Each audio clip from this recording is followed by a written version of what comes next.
That experience made me question all the other things that were claimed about Bitcoin. What if God comes down here and takes all the Bitcoin? They're building on this network.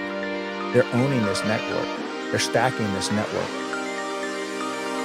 They know something we don't know.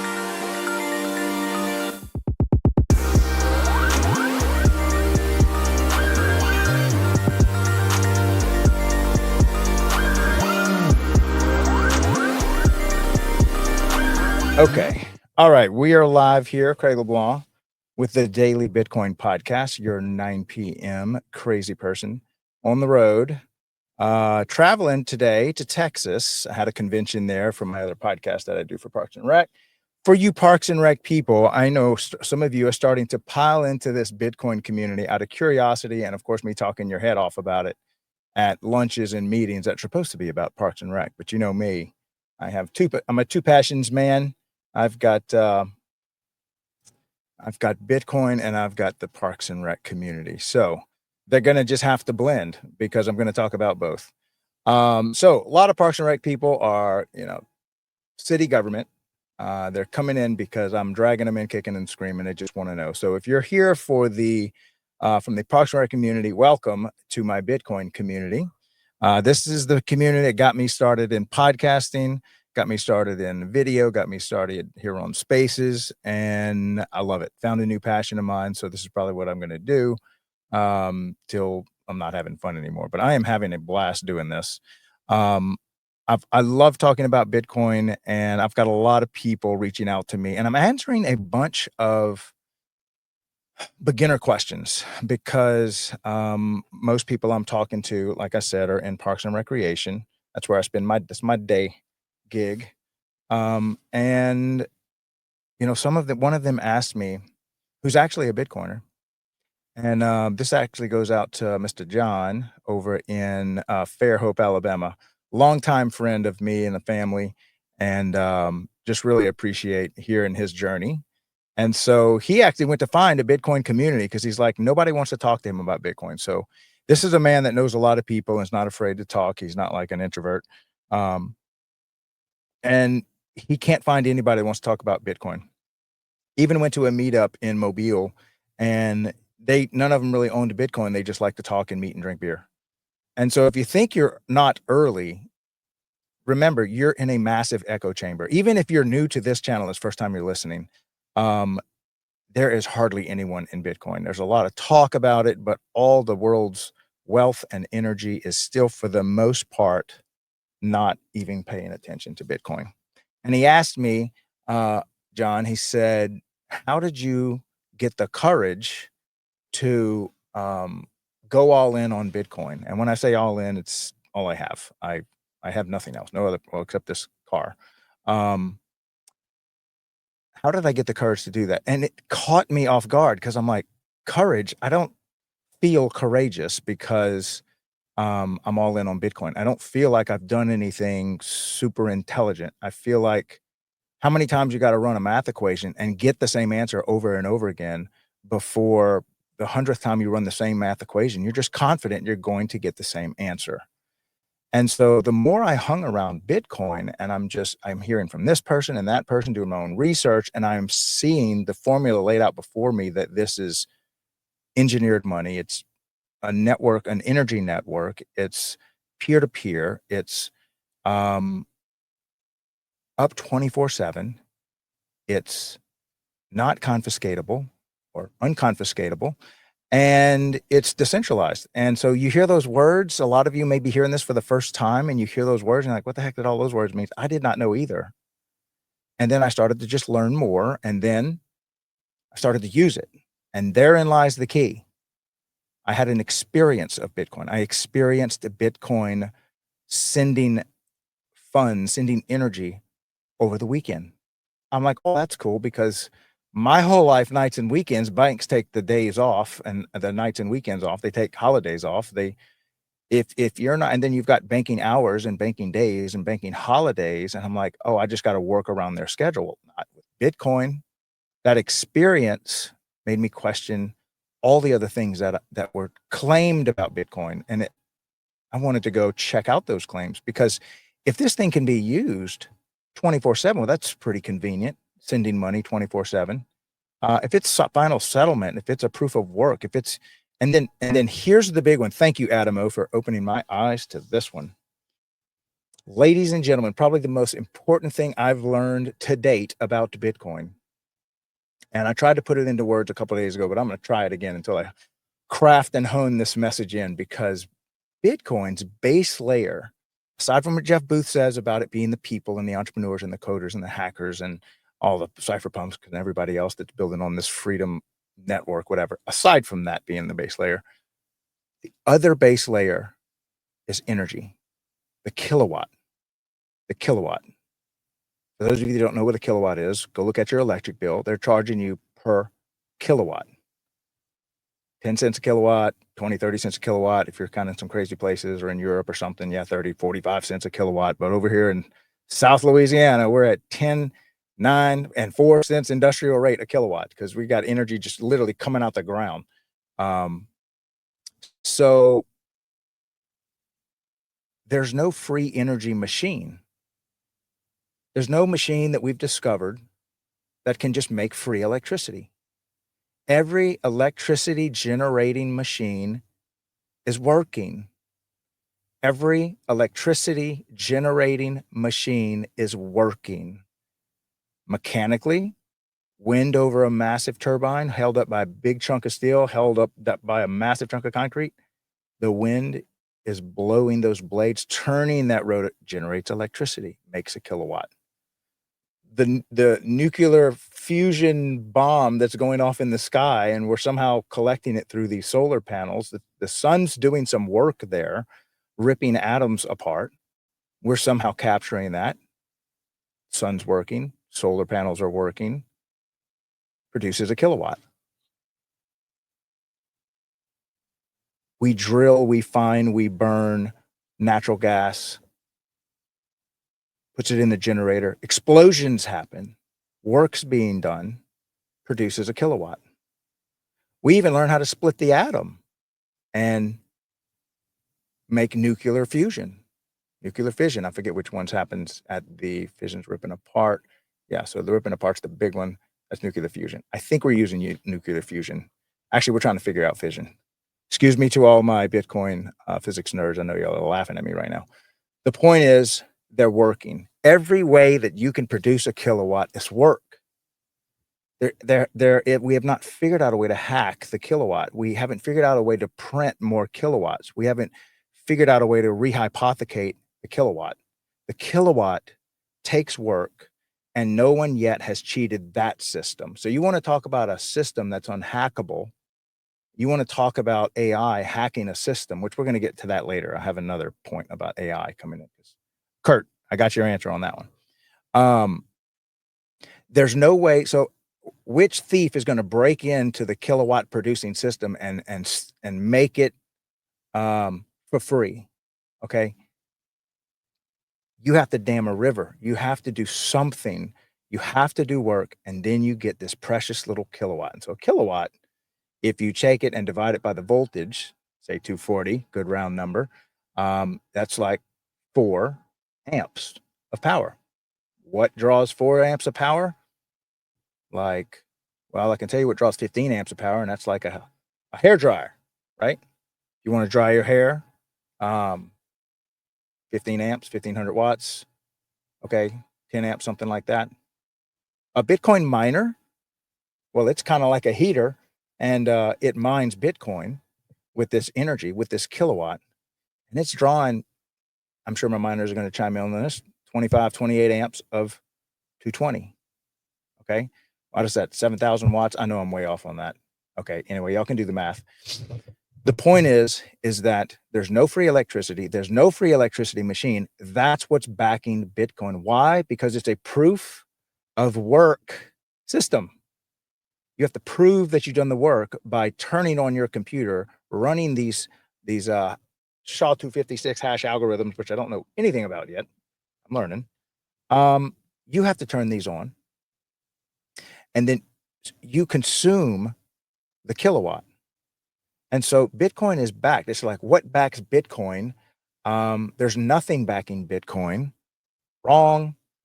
You have to buy electricity. The energy market of the planet Earth, Bitcoin is constantly searching for the cheapest, most efficient energy, and it's the buyer of last resort on planet Earth.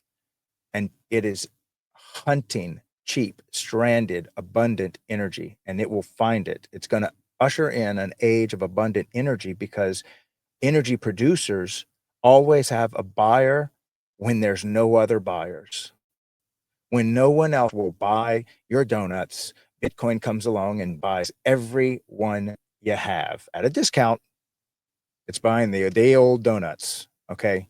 So if you're a baker and you're like, look, honey, let's just produce 500 donuts today. I know we only produce 400 normally, but I think we might get it big. And if not, we can always sell to the Bitcoin guy. He's going to take all 100 extra donuts home. Okay.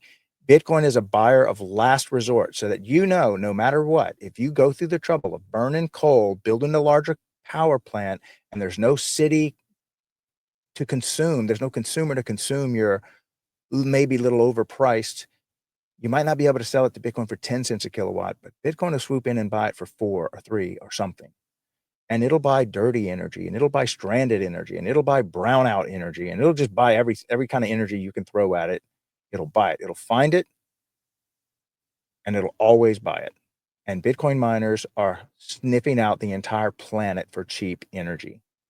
And they're plugging those suckers in, and they're turning that excess energy, that abundant energy, that stranded energy into Bitcoin that can be sold instantly 24/7 without permission across the planet, peer-to-peer, permissionless. No one can stop it. That's what's backing Bitcoin, the energy network. Now, there's another proof of work system. It's called us. If you create value out of this, working with your hands, thinking with your mind, building creativity, bringing it to market, selling it, hopefully for more than it costs you to make it, and you get paid in money. Now, do you want that money to buy more or less in the future? Now, you just went and worked. You created value. Do you want to participate in the system that's slowly diminishing that hard work and value? Isn't a producer supposed to try to hang on to his property, his value, his worth? He would like to keep it, and he would also like to send it when and where he wants to whomever he wants to, and he doesn't want to ask permission. And if he wants to send money to a person in another country, that's his business. And you shouldn't have a cut of that. What gives people the right to think they have a cut of your creativity? You did that work. Why wouldn't you want to keep it? Bitcoin allows you to keep your energy in a frictionless system. I mean, there's a little bit of friction because that computers got to grind that kilowatt into a Bitcoin. Okay. But if you look at all the other systems that hold energy monetarily, they're all hackable. They're all based on something that can be inflated. They're based on something that can be cheated. Bitcoin's based on the kilowatt. Good luck cheating the kilowatt. Not going to happen. And it's a global energy market that it's in there with. Buyer of last resort. So that's what's backing the Bitcoin network first. All right. This one goes out to Kurt. What about AI? Here was my thought on that. Maybe AI is a threat to Bitcoin. Maybe quantum computer is a threat to Bitcoin. What else does quantum computer and AI threaten? Since we're in the business of thinking about threatening AI threatening you. So let's just say there's 10 banks, and 9 of these banks are run by people with an MBA, lawyers, bankers, financiers, economists. That's who's running these 9 banks. One bank's run by coders, built by coders, hackers, cryptographers, computer science nerds, the finest that humanity has ever seen. They're running the bank over here. They built the bank over here. Then they have the entire world securing it with an energy network. And now here comes AI and quantum computing to take out all 10 banks. Let me ask you, who do you think is most prepared for that attack? Do you think the Harvard MBAs and lawyers and economists and bankers are going to be prepared for a cyber attack that could be waged on them and their assets by AI and quantum computing? I mean, if you're going to hack a system and you're going to take things, I don't want to break into a house with 6 Navy SEALs waiting in it, dying for the opportunity to stretch out and limber up on me. I think I'd rather hope nothing against the grandma with the walker, but if I'm looking to take a few things and not have a lot of, I think grandma with the walker is going to be a little less to handle than a home full of and having a Navy SEAL reunion. That's what you're walking into when you're walking in to hack, to steal, to crack the code of Bitcoin, the miners, the nodes, the code. This system was made so that it would resist those security issues. Oh, and by the way, it hasn't been hacked. Oh, and by the way, it's been up for 15 years and it runs 24/7. It's a global network and it just works. And it's been counting 800,000 blocks of transactions. I think we're above 850-ish, 6,000 something. I haven't looked in so long because I'm not one of those number goes up or block goes up people yet, or ever.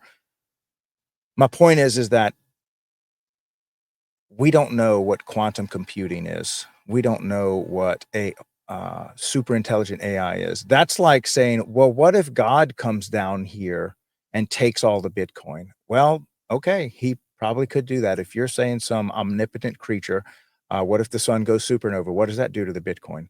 I would say this: Bitcoin still exists. It existed before we ever invented it. It just hasn't had, like electricity exists the whole time.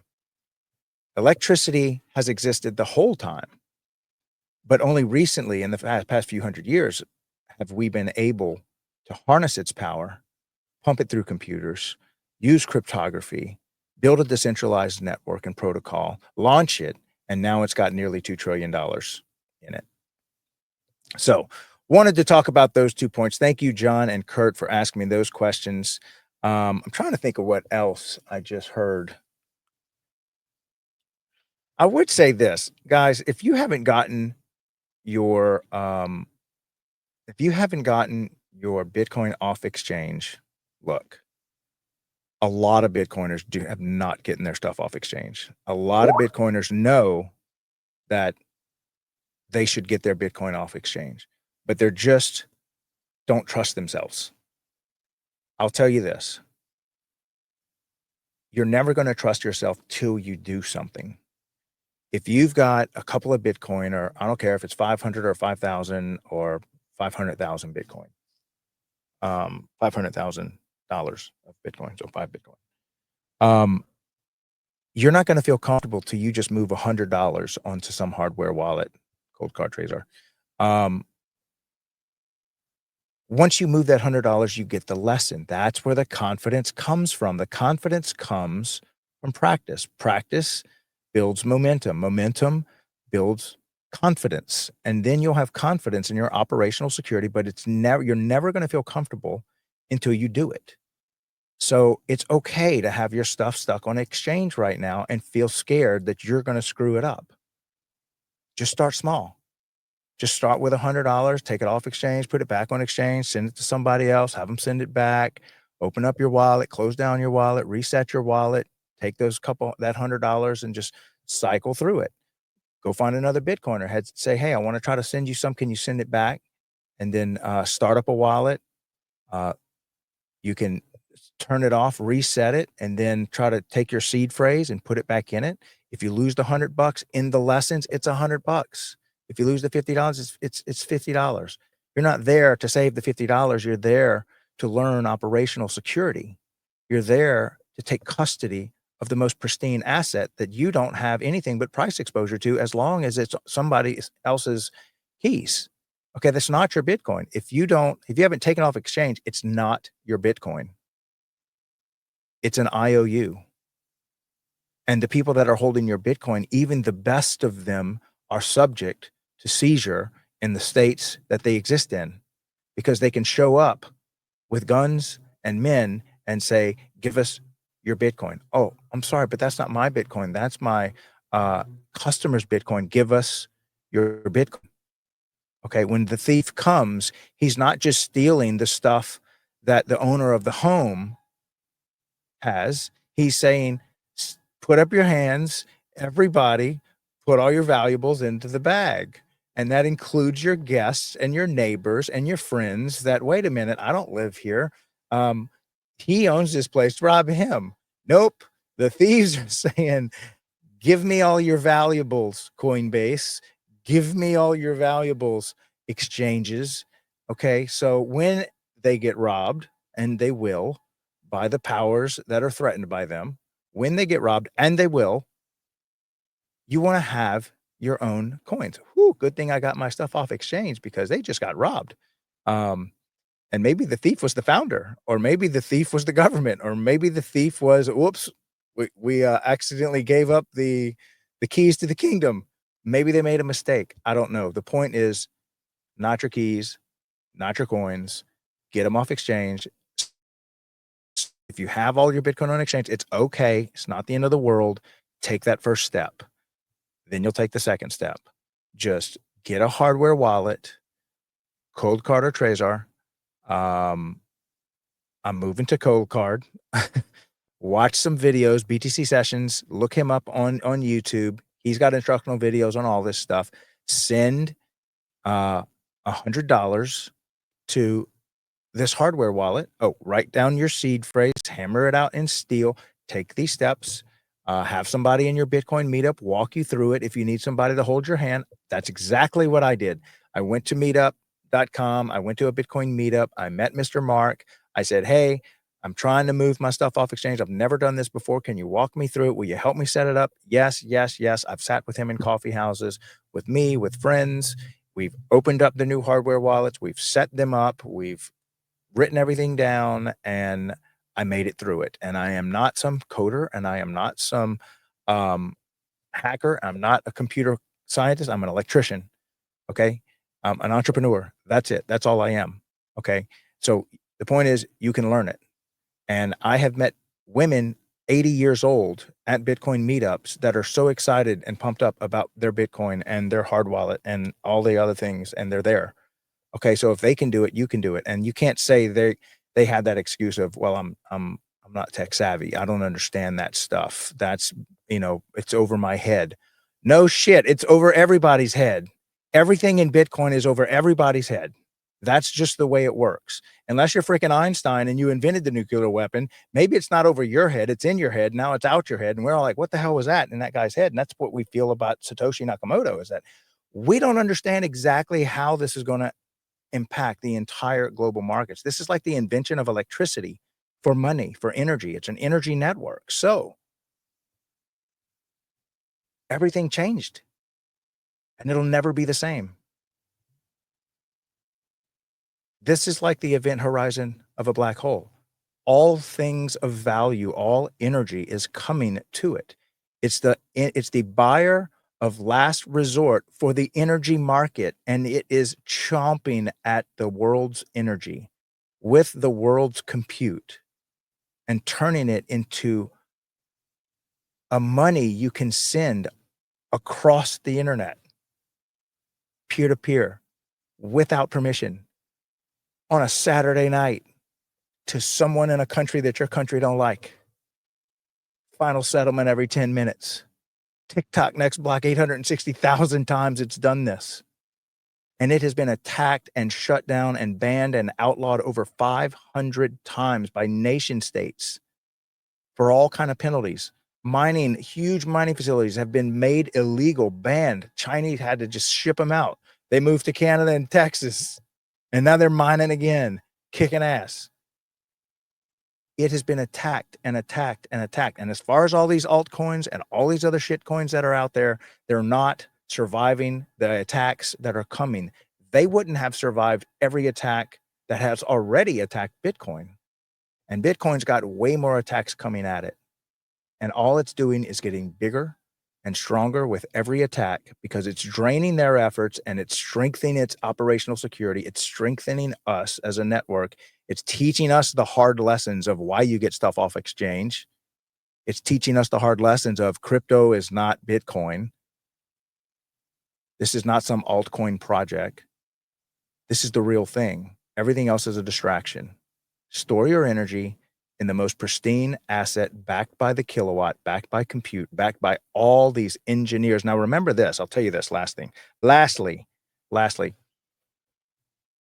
the smartest nerds on earth are not just owning Bitcoin, custodying Bitcoin. They're living on the mattresses on the floor and eating ramen noodles and stacking Bitcoin as high as they can. Ask yourself a question. Are these the people that are the fools? If the computer nerd notices a system, it's his system. He is the cybersecurity. He built this and he believes in it. So why is that guy, as a population, 800 plus core developers on planet Earth, the largest group of developers, okay, they're building on this network. They're owning this network. They're stacking this network. They know something we don't know. And now people like me in the energy sector, electricians, electrical engineers, people that produce energy on a massive scale are starting to look at this and said, oh my gosh, that's our money. We can turn our energy. I'm a landowner that owns natural gas. I own a coal mine. I've dammed the river. Okay. And you mean I can sell my energy and get Bitcoin? I can turn that water, that falling water, that waterfall, I can turn that into money and no one can stop me. And I don't need permission to move it. Yeah. The energy people are coming and they're not here yet. Right now, the only people mining Bitcoin are Bitcoiners. There's nobody in the energy sector that's mining Bitcoin. It's a tiny bit of the energy people. The Exxons, the Chevrons, the BPs are not mining yet. When they do, they know how to build infrastructure, and they're going to put a Bitcoin mine on top of a wellhead and just start churning out Bitcoin. And they're not going to be producing electricity with some small little 1 or 2Z or 5Z megawatt generator that fits inside of a sea can. No, they're going to be mining Bitcoin with a shaft that's 6 feet in diameter, and it's a turbine, and it's the most efficient way to turn natural gas into pristine kilowatts. When those suckers start building energy plants on the wellhead and dropping Bitcoin mines, that's coming. These are engineers. No, they're not data engineers. No, they're not computer engineers, but they think they're going to understand Bitcoin. It's going to get to them. It got to my electrician head, and I'm not the smartest kid in the class. Okay. Those engineers, they're only looking at the math. They're only looking at the numbers. And when you start looking at thermodynamics, the laws of thermodynamics, the soundness of Bitcoin, the soundness of the kilowatt, and converting it to a real money, boy, that buyer of last resort, you're going to see them get into Bitcoin mining. Now, I did say there's no people in energy, but they're like the stranded people. They're like, there's some natural gassers out there. There's some wellhead flare gas people. There are some people in Houston waking up. And the last place you want an energy war to go on is in Houston, Texas, because that is an energy mecca of Earth. If Houston, Texas wakes up to this and the Exxons start drilling and mining Bitcoin with Exxon checkbook, that's a $4 trillion per year industry. They're going to come buy that Bitcoin. They're going to come mine that Bitcoin. You watch it. It's going to happen. And so if you think we're at 100,000, that's a drop in the bucket, and there's price volatility. Oh my gosh. All right. How much time do I have? It's only been 29 minutes. Okay, chill out. All right. Hold on. I'm at a Tesla charger and I'm full. Commercial break.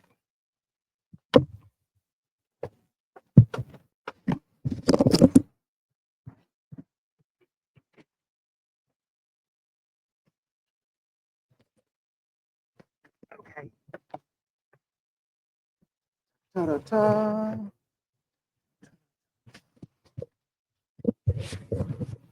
And I'm back.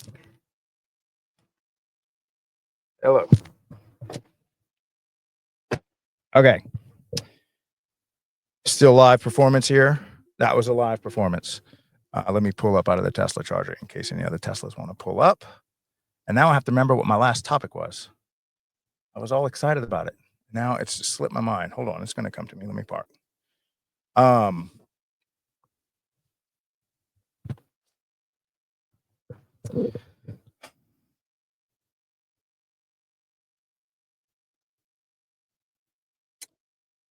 It's slipping my mind. It was, maybe somebody will text me. Text me if you're, hold on. Let me look. Who can remember what I was just talking about? Comments. No. Well, maybe it wasn't important enough for y'all to know. All right. So just to recap, operational security, learn it, get your stuff off exchange, do it a little bit at a time. $100. If you've got all your Bitcoin on exchange, you're not alone. All the Bitcoiners have all their stuff on exchange. Bitcoin, I forgot who said this, would probably be, I think it's $1 million a coin. If the Bitcoiners would just get their shit off exchange, so many people, they're very quiet about it. We're not talking about the guys like me that are talking, trying to get people in here. We're talking about the guys that just got in, that put in $1 million or $2 million, but they don't want to hold it because what if I lose it? I'm just going to entrust Coinbase or entrust my, and that's not even counting all the ETF stuff that's going out there. That's not your keys. That's not your coins. It's price exposure only.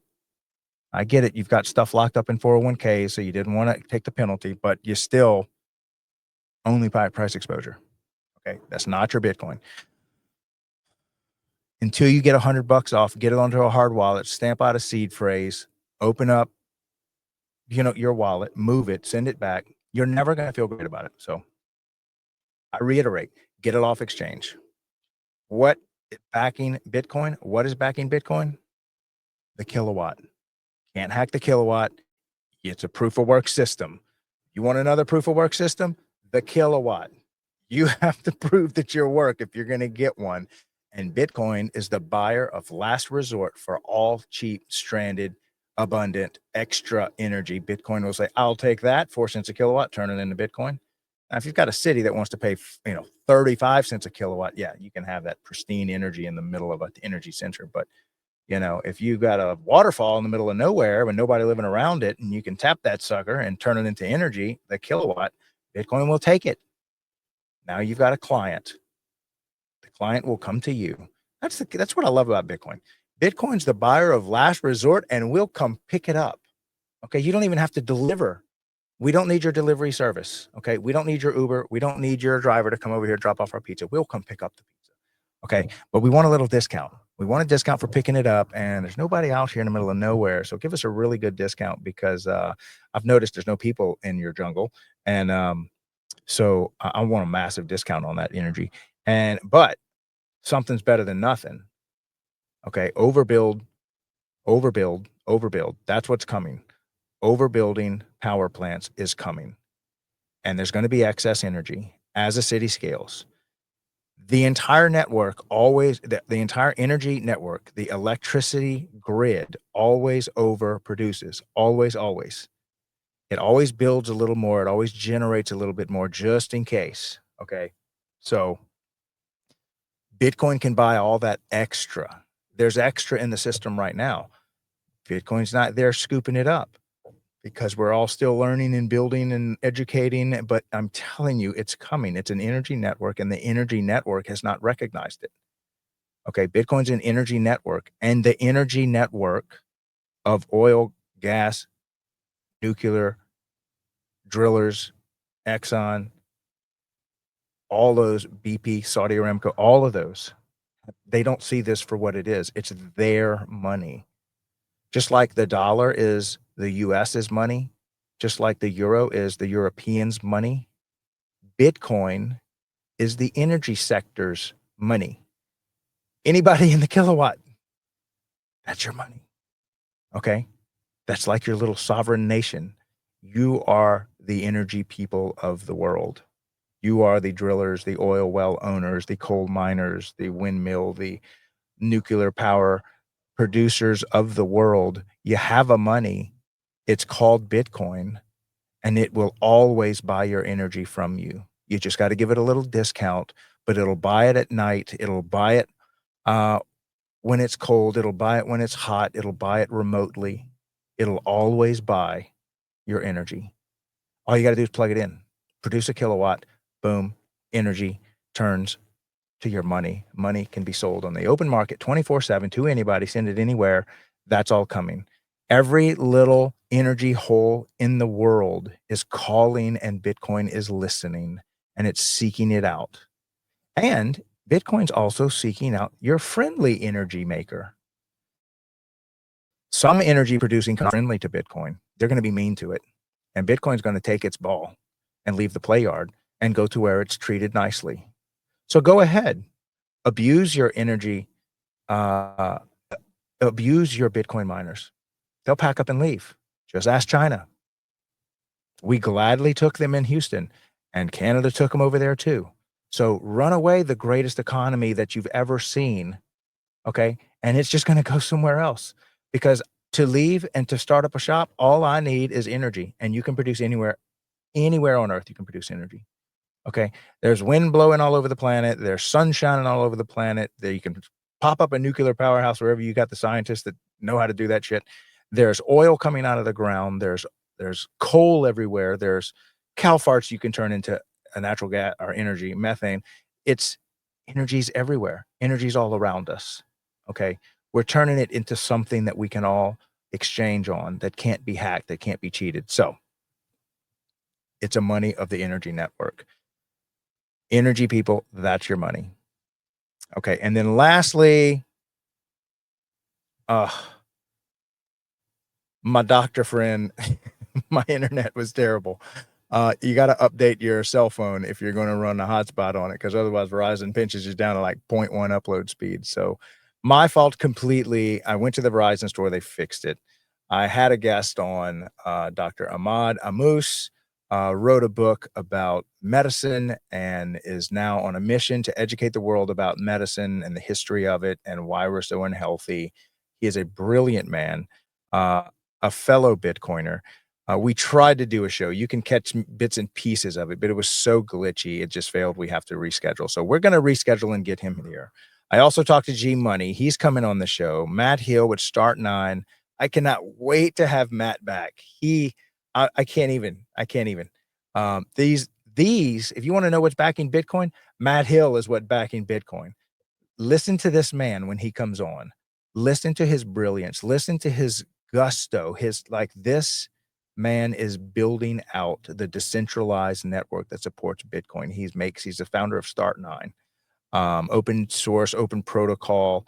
He'll sell you the hardware, but he'll also tell you how to just go make one on your own and stuff. And this is the nodes. You hear about the nodes in Bitcoin. Well, anyway, I'm gonna let him tell you all that whole story on that side of the equation. He's coming on. Thomas Jaggers, forgive me, Thomas. I know your name is Swedish or something. He's a good friend. He's the CFO of the largest Bitcoin only exchange in Europe, and they're doing a great job. Very conservative Bitcoin exchange.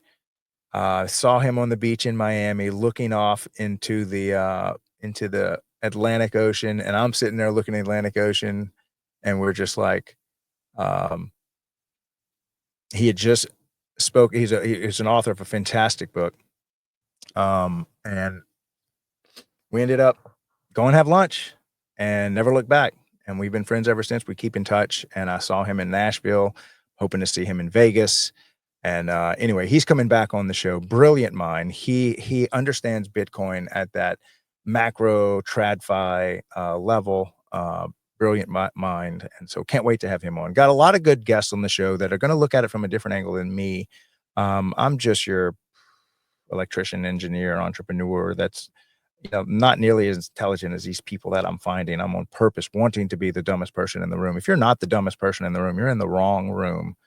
Don't be afraid to be the stupidest person in the room. You need to be looking around and saying, "How the hell did they let me in this room? I'm too stupid for this conversation." That's the kind of stuff you should be saying. If you wanna be in a room where you feel stupid, there's BitDev meetups that meet in, Nashville, Austin, New York, LA. Go to the one in Nashville. They do a really good one. Love that one. I've been to that one. I haven't been to any of the others. Only heard great things about them. I think Vancouver has a pretty good one too. Old buddy of mine, helps put that one on. Um, if you wanna see the brain power, the brain prowess that is building this network, you got to go meet the core developers.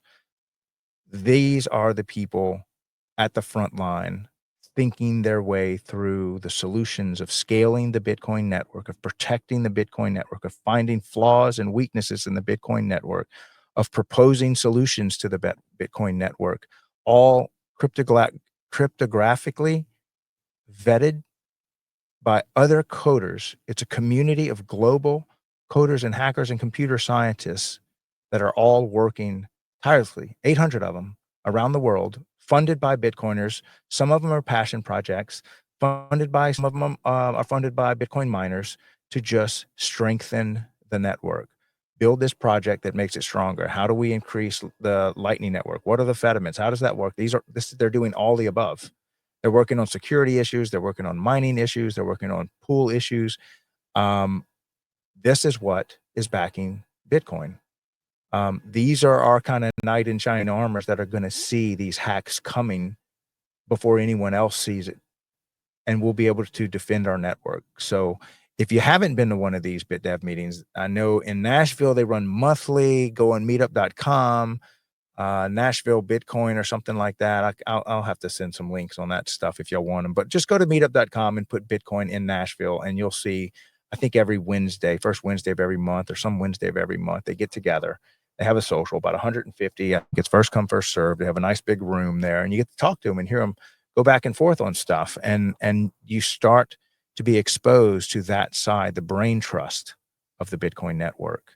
This is going to build your confidence. John, you want to know where my courage came from? It was from that room. It was from seeing and witnessing firsthand, shaking the hands of the men that are thinking through this, going to lunch with them, seeing what they're all about, and realizing the caliber of engineer and scientists that are backing this system, making it stronger.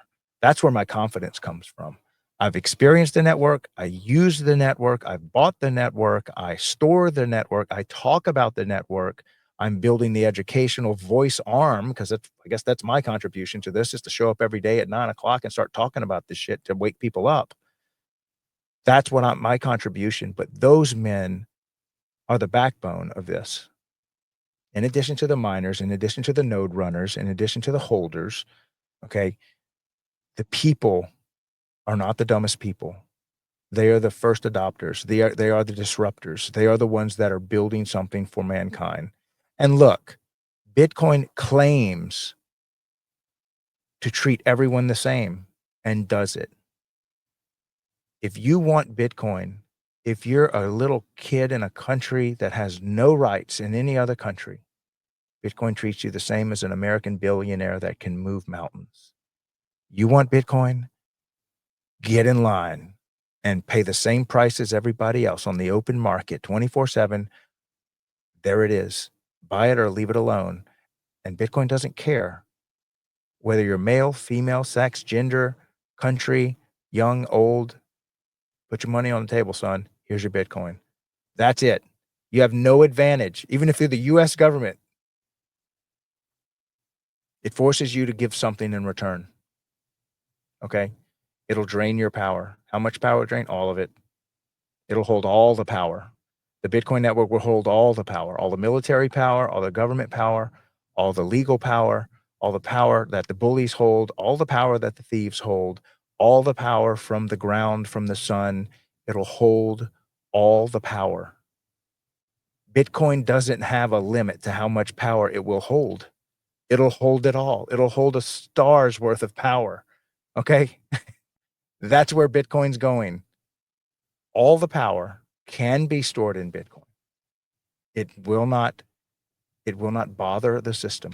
You can't put too much money in the Bitcoin network and break it. It will just keep storing the power. We're early. Okay. I'm going to go ahead and close it out there because I have to get to bed at some point. I'm traveling. I'm in Texas. If you're listening to this and you are a Parks and Rec person, hallelujah. Thank you so much, Jesus, for getting you over here to my favorite group of people. These are my two favorite group of people, Bitcoiners and Park and Rec people. I love them so much, I started a podcast for each of them. And I do a 9:00 show on Bitcoin PM, Sunday through Thursdays Eastern. And then I do a Monday through Friday show, 12 noon Eastern on Parks and Rec. And so I'm going to have Parks and Rec people in my Bitcoin network. And Bitcoin people, if you're ever walking through a park and you see somebody busting their ass to keep that park clean, just know there are a whole army of people, brilliant, heartfelt people that have dedicated their life to keeping your community a great place to live. The parks, the swimming pools, the baseball arenas, the sports arenas, the farmers market, the parades, the festivals, the graveyards, all this stuff is run by Parks and Rec people. If you see them, thank them. Thank them. They don't get paid a lot. They really don't. And they'll work there for 20, 30 years because they love investing in their cities. They love making their communities a place where everybody wants to live. They love being in charge of, 8th graders and 5th graders learning how to play baseball and basketball and soccer for the first time. They've got the elderly people. They are taking care of our communities from cradle to grave. Love Parks and Rec. If you want to listen to that show, I talk about it and highlight some phenomenal Parks and Rec directors on our show at 12 noon. Cool. It's totally different. Could not be more different than Bitcoin. Inflation is stealing your purchasing power, but what if there was a way to fight back? Enter Bitcoin, the digital currency that empowers you to take control of your wealth. Ever wondered why your money doesn't stretch as far as it used to? At the Daily Bitcoin Podcast, we educate, inform, and inspire. From expert interviews to breaking news, we bring you everything you need to stay ahead in the Bitcoin community. Market updates, expert insights, real-world use cases, and practical tips to navigate the Bitcoin economy. So whether you're a seasoned Bitcoin investor or just getting started, this is your daily dose of Bitcoin wisdom. Don't miss out. Subscribe now, hit that bell icon, and let's break free from the chains of inflation, one Bitcoin at a time. The Daily Bitcoin Podcast, your gateway to financial freedom.